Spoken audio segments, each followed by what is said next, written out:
My soon-to-be stepmother once told me to stop eating so I could be more attractive to boys, and then applauded me for losing weight. When I finally told my dad, she screamed, "You're turning him against me, you little venomous witch." I said nothing. That was 7 days ago. Tonight, the police literally dragged her off our doorstep while she screamed. I don't have typical daddy issues. My dad was so incredible that I fooled myself into believing all men were good. As a kid, if he had just enough change for one ice cream, I was the lucky one. Whenever tears fell over bad grades or ridiculous friend fights, he'd skip work just to take me to my favorite diner and order every dessert imaginable. And it's for this reason that he only started seeing someone new when I was 18, because he never wanted me to be confused about who my mom was. Needless to say, I was super happy for him. In just their first month of dating, she bought him flowers, and he was coming home every day from work with an extra big smile on his face.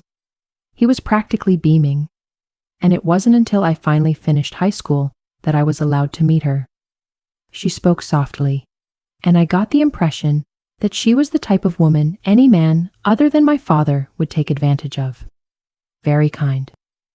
We were sitting at the kitchen table with 2 beautiful plates of homemade pizza when I realized just how wrong I was. Halfway through the meal, my dad went to the bathroom. Suddenly, Jessica put 3 of my slices back on the table. "Your metabolism isn't going to last forever. You'll thank me when you're older." I was frozen, no words to respond. When my dad came back, we both kept quiet about what happened. I planned to tell him after she left, but the moment the door shut, he was singing her praises. Isn't she just amazing?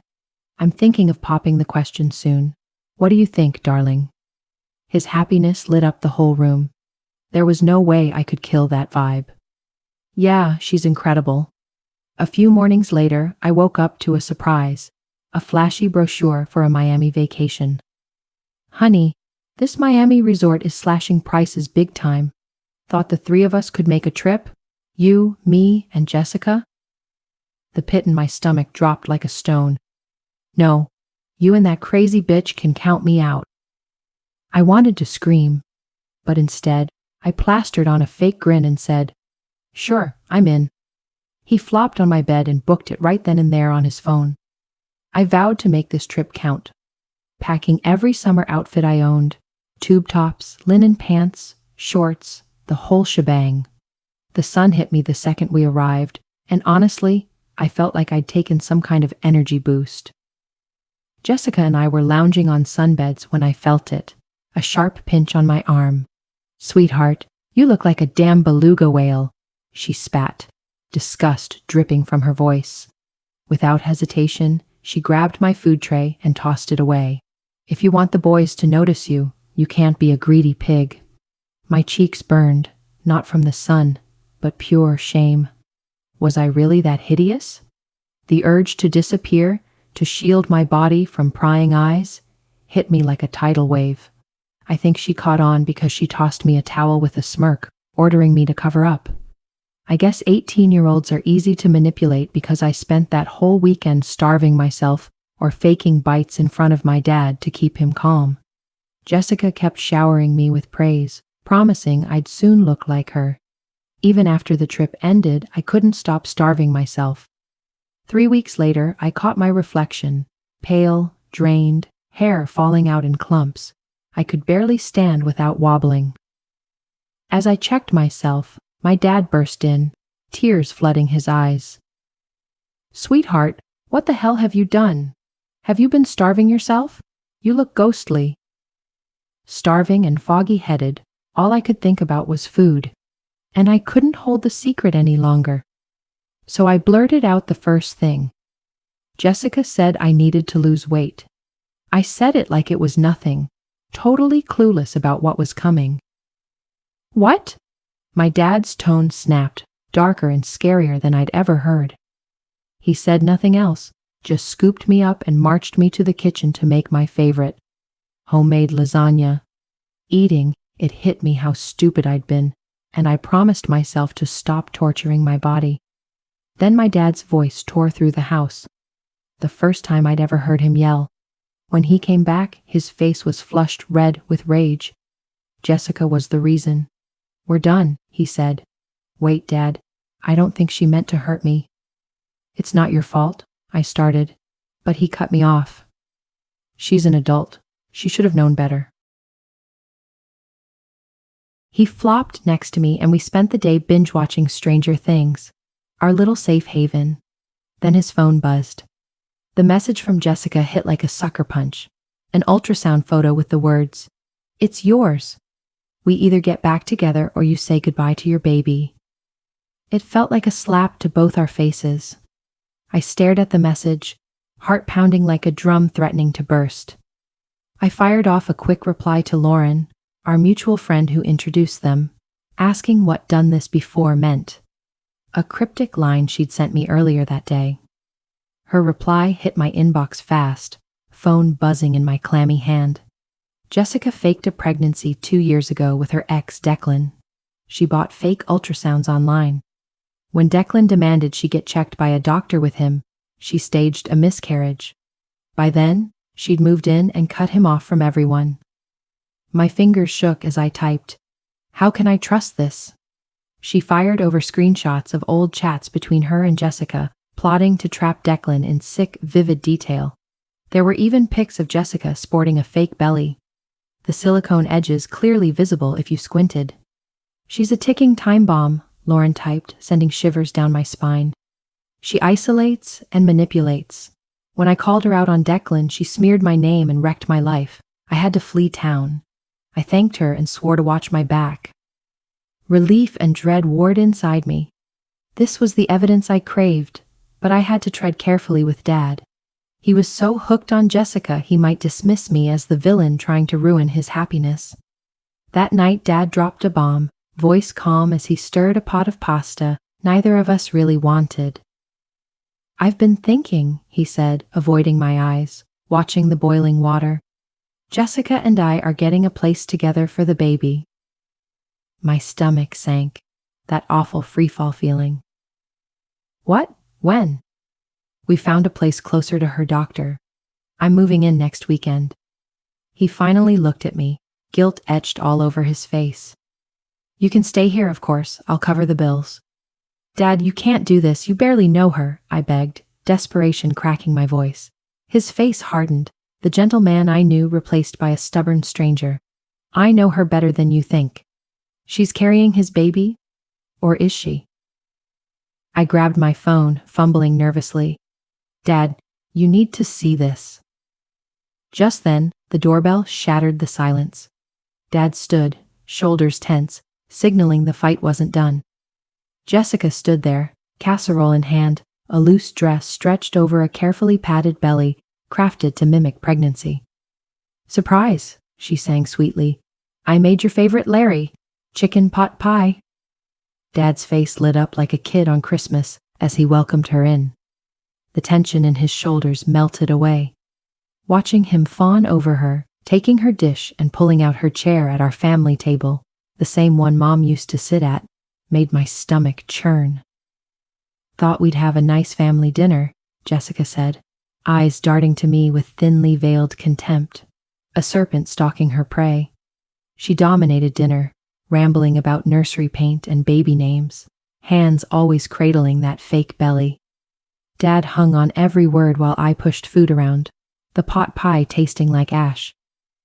Every time I tried to shift the topic, college plans, a movie I wanted to see, Jessica smoothly steered it back to the baby, her voice rising to drown me out. After dinner, I grabbed my phone to show Dad Lauren's messages, heart pounding. This was my shot, but it wasn't on the coffee table where I'd left it. I searched frantically, panic rising with every empty spot, until I found it on the kitchen counter. Factory reset. All evidence wiped clean. "Oh, I found your phone in the bathroom," Jessica said, feigning innocence, eyes wide with practiced concern. "It fell in the sink, got wet, so I tried to dry it out. Must have reset itself."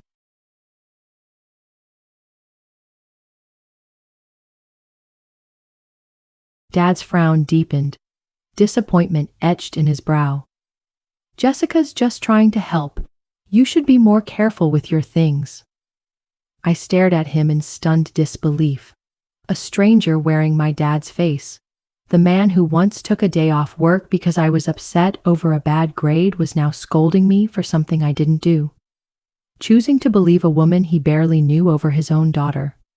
That night, I messaged Lauren again from my laptop, pouring out everything between silent tears. She wasn't surprised. Classic Jessica move, she replied instantly. She'd pulled the same stunt on Declan's sister when she tried to warn him. The following weeks became a hellish nightmare. Dad was practically glued to Jessica, only coming home to grab clothes or check in on me. His presence grew as scarce as his genuine smiles.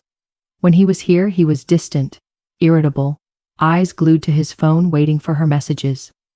Jessica had twisted the truth, telling him I was throwing tantrums out of jealousy over the baby, dismissing my real fears as childish drama. The final blow came when I overheard Dad on the phone with Aunt Lisa, his voice hushed as he paced the backyard.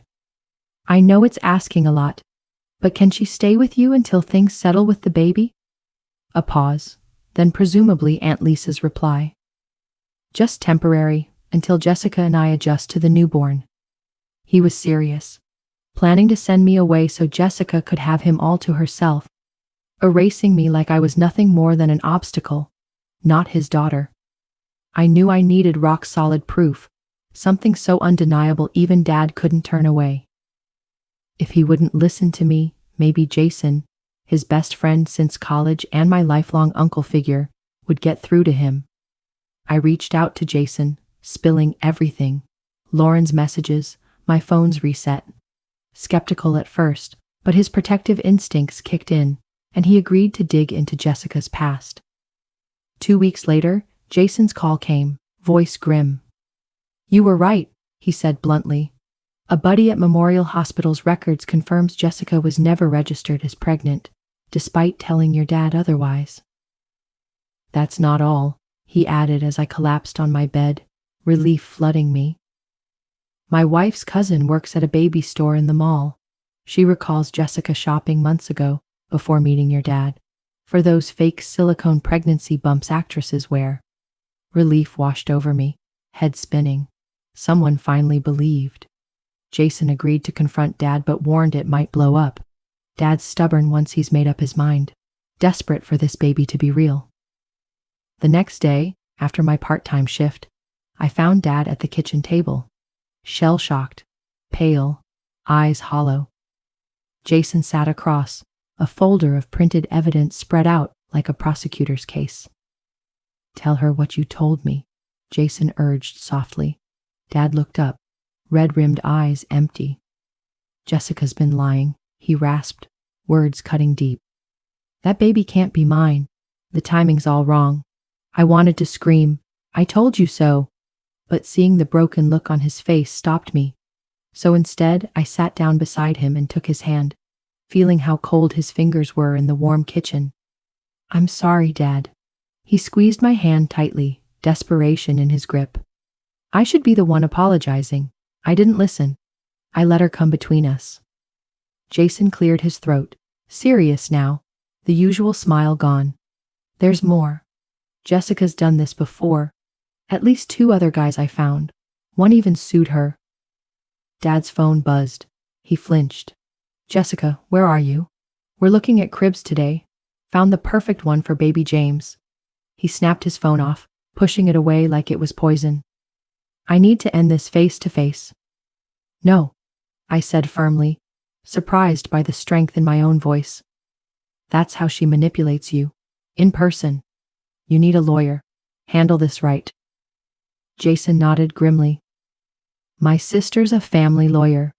She can help draft a paternity demand and cut contact until it's settled. Dad agreed, but his eyes betrayed conflict, drifting repeatedly to his silent phone. Despite everything, part of him clung to the hope that Jessica was pregnant, that the family he dreamed of wasn't just another of her cruel lies. Next morning, voices argued downstairs, rising through floorboards. Dad was supposed to be at work, so I sneaked to the stairs, heart pounding. My blood ran cold hearing Jessica's voice. "Hi, plaintiff. You're being ridiculous, Larry. Of course it's your baby. Who else's?" Her voice shook with practiced fake emotion. "The dates don't add up, Jessica. You posted about being pregnant before we met. I've got the screenshots." Dad's voice was steady but strained, like sheer will held him together. "What are you saying? Who's been feeding you lies? It's your daughter, isn't it? She's always been jealous. Can't stand seeing you happy with someone else."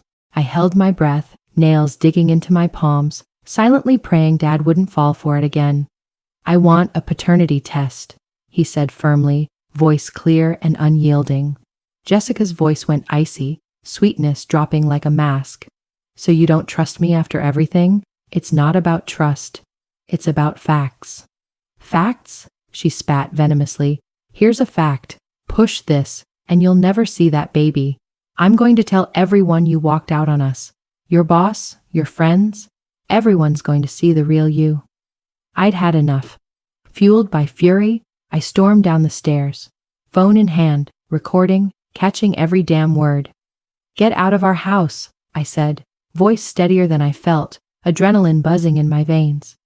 Jessica's eyes narrowed, cold contempt rolling over me. "This is between your father and me. Adult matters. None of your business."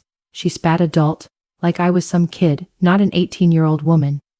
"It became my business when you called me a beluga whale and forced me to stop eating," I snapped, words tumbling out. Dad stepped in, body a shield. "Jessica, I think you should leave." "Fine," she snapped, snatching her designer bag. "But this isn't over. You'll regret this, both of you." Her threat hung heavy as the door slammed, rattling family photos.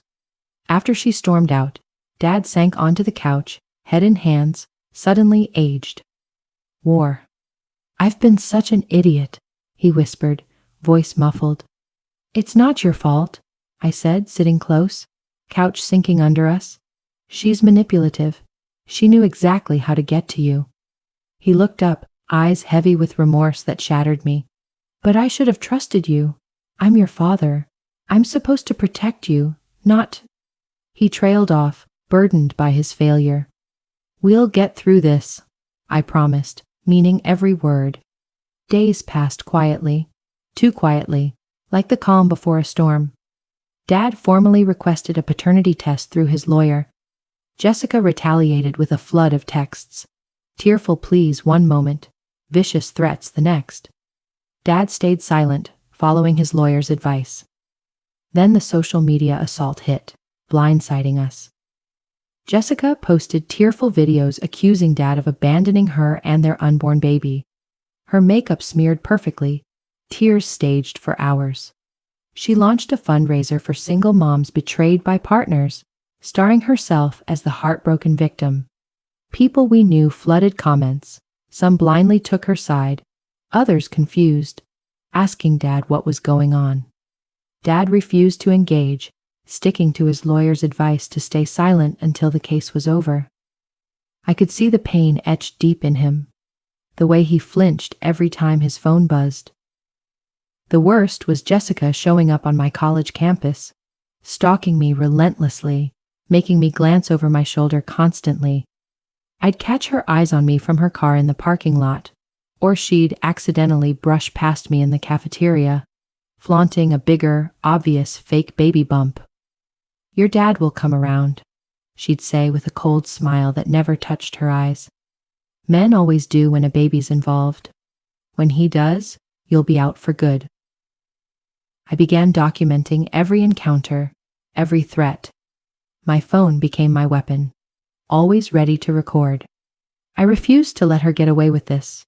I wouldn't let her destroy my father or shove me out of my own family.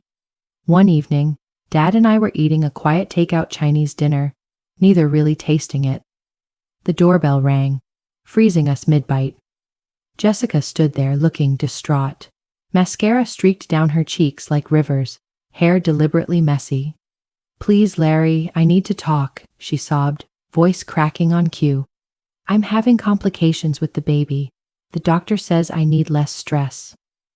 Dad hesitated, kindness warring with caution, gripping the doorframe.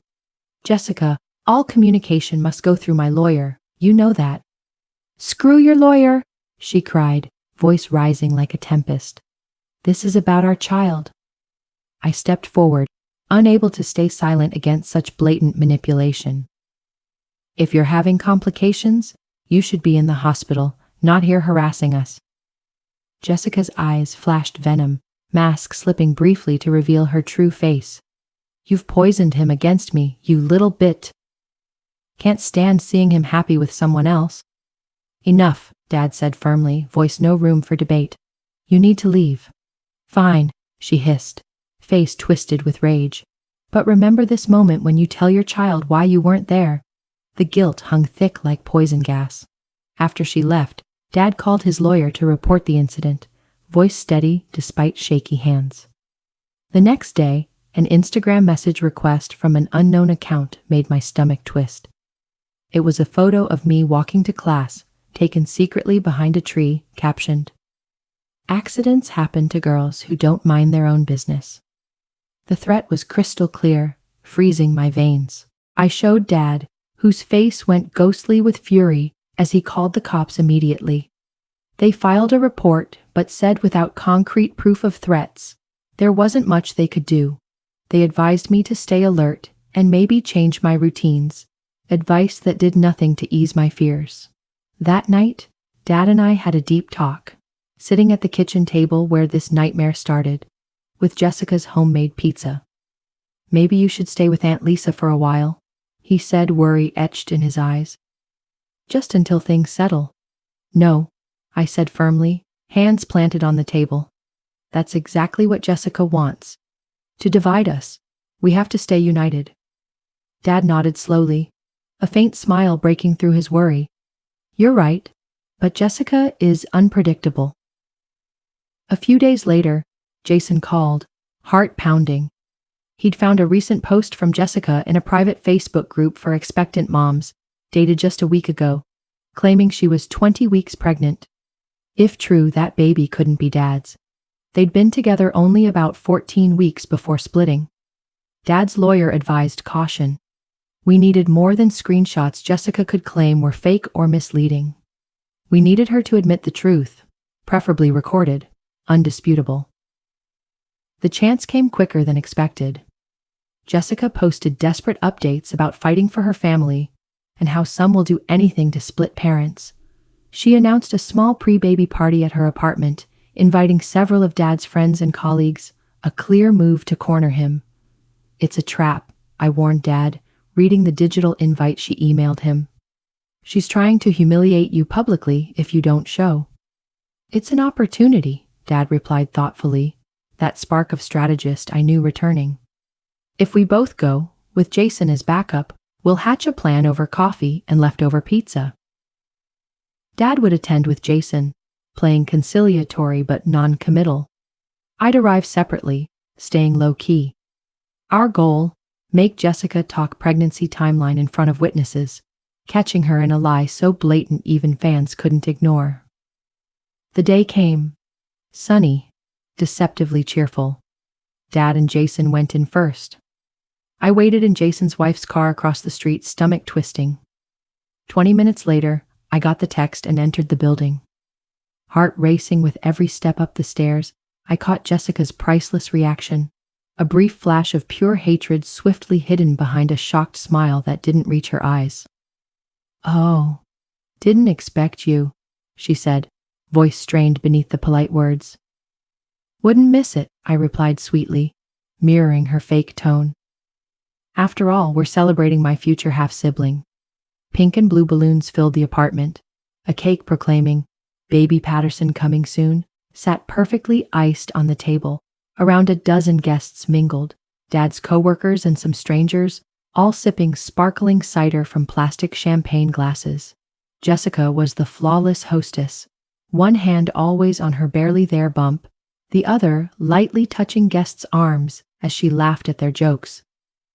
She had Dad cornered at the refreshment table, speaking intently while he nodded awkwardly, trapped between her and the wall.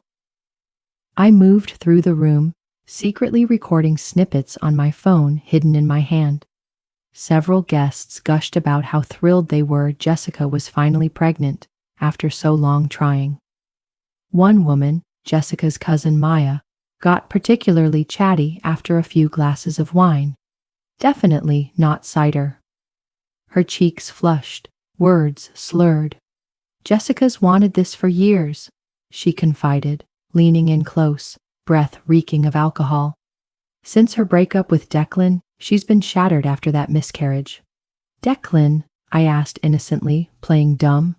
Was that before my dad? Maya nodded vigorously, earrings swinging. Oh yes, engaged until about 6 months ago. Such a shame how it ended. 6 months ago. That was before Jessica met my dad at the bookstore where Lauren introduced them. I casually steered the talk toward the pregnancy, heart racing. So, when exactly is the baby due? Jessica's been secretive about the details. Early December, Mia said confidently, counting on fingers. She's been counting down since March. March, when Jessica and Dad hadn't even met or shared a room. I thanked Maya and slipped away, heart pounding with vindication. This was the proof we needed, from Jessica's own family. I texted Dad. Due December, found out in March. Get her to confirm. Across the room, I caught Dad checking his phone, nodding faintly, eyes meeting mine briefly before turning back to Jessica, who was now showing ultrasound pics to an older couple. As the party was winding down, Jessica tapped her glass sharply, slicing through the chatter. Thanks for celebrating our little miracle, she purred, pulling Dad close, arms coiling possessively around his waist. As you all know, this pregnancy is a blessing after so much pain, she said. Dad forced a stiff smile, discomfort barely hidden to those who truly knew him. Jessica, remind me again. When exactly did we find out about the baby? He asked casually, voice carrying through the hushed room. A flicker of doubt crossed her face. Fleeting but unmistakable. You know, honey. May, she replied. May, Dad echoed, nodding thoughtfully. And the baby's due in December? Yes, she said, smile faltering as the trap snapped shut. Interesting, Dad said casually. That means you'd be about 20 weeks pregnant now, right? Jessica nodded, visibly unsure but unable to deny basic math in front of everyone. Here's the thing, Dad said, voice calm but firm. We only dated 14 weeks before breaking up, so how could this baby be mine? The room fell silent except for the fridge humming. Jessica's face flushed, neck turning crimson. You're wrong about the dates, she said quickly, voice higher pitched. We started seeing each other earlier than you think. No, we didn't, Dad said firmly, each word certain. And your cousin Maya said you found out in March, before we met. All eyes shifted to Maya, who looked mortified. Wineglass paused mid-air. Maybe I mixed up the months, Maya stammered, dodging Jessica's glare. Jessica's pleasant facade cracked, shattering like thin ice under pressure. This is ridiculous, calling me a liar in front of friends? I'm just trying to understand the timeline, Dad said calmly, voice steady despite the tension. Because it didn't add up, Jessica's eyes flicked around, catching the confused and suspicious looks of guests. Then she fixed her gaze on me, standing quietly in the corner, phone in hand. You, she hissed, realization dawning. It's all you. She lunged at me, but Dad stepped in, body a shield. Jessica, stop. This isn't about my daughter. This is about the truth. The truth? She sneered bitterly, voice harsh, unnatural. You want the truth? Fine. The baby's not yours. Never was. The room froze in stunned silence, guests gasping. Someone whispered, I knew it. Jessica's voice rose hysterically, mascara running as real tears fell. There is no baby. Never was. But after what your precious daughter did, turning you against me, destroying everything, I deserve you. Dad stared at her with a mix of pity and disgust, his face a tomb for any feelings left. I think you should leave, he said softly, barely above a whisper. "This is my apartment," she screamed, spitting. "Then we'll leave," Dad said calmly, gently taking my arm. "And I suggest everyone else does too." As we headed out, Jessica's voice escalated into a scream. "You'll regret this, Larry. Both of you. I'll make sure everyone knows what kind of father abandons his pregnant girlfriend because his fat daughter was jealous." Dad stopped and faced her, calm yet firm. "Jessica, I have all your words recorded. Contact us again or spread lies, and I'll involve the police. Understand?" Shock froze her face, realization creeping in. Then, with a near inhuman roar of fury, she snatched the cake and hurled it at us.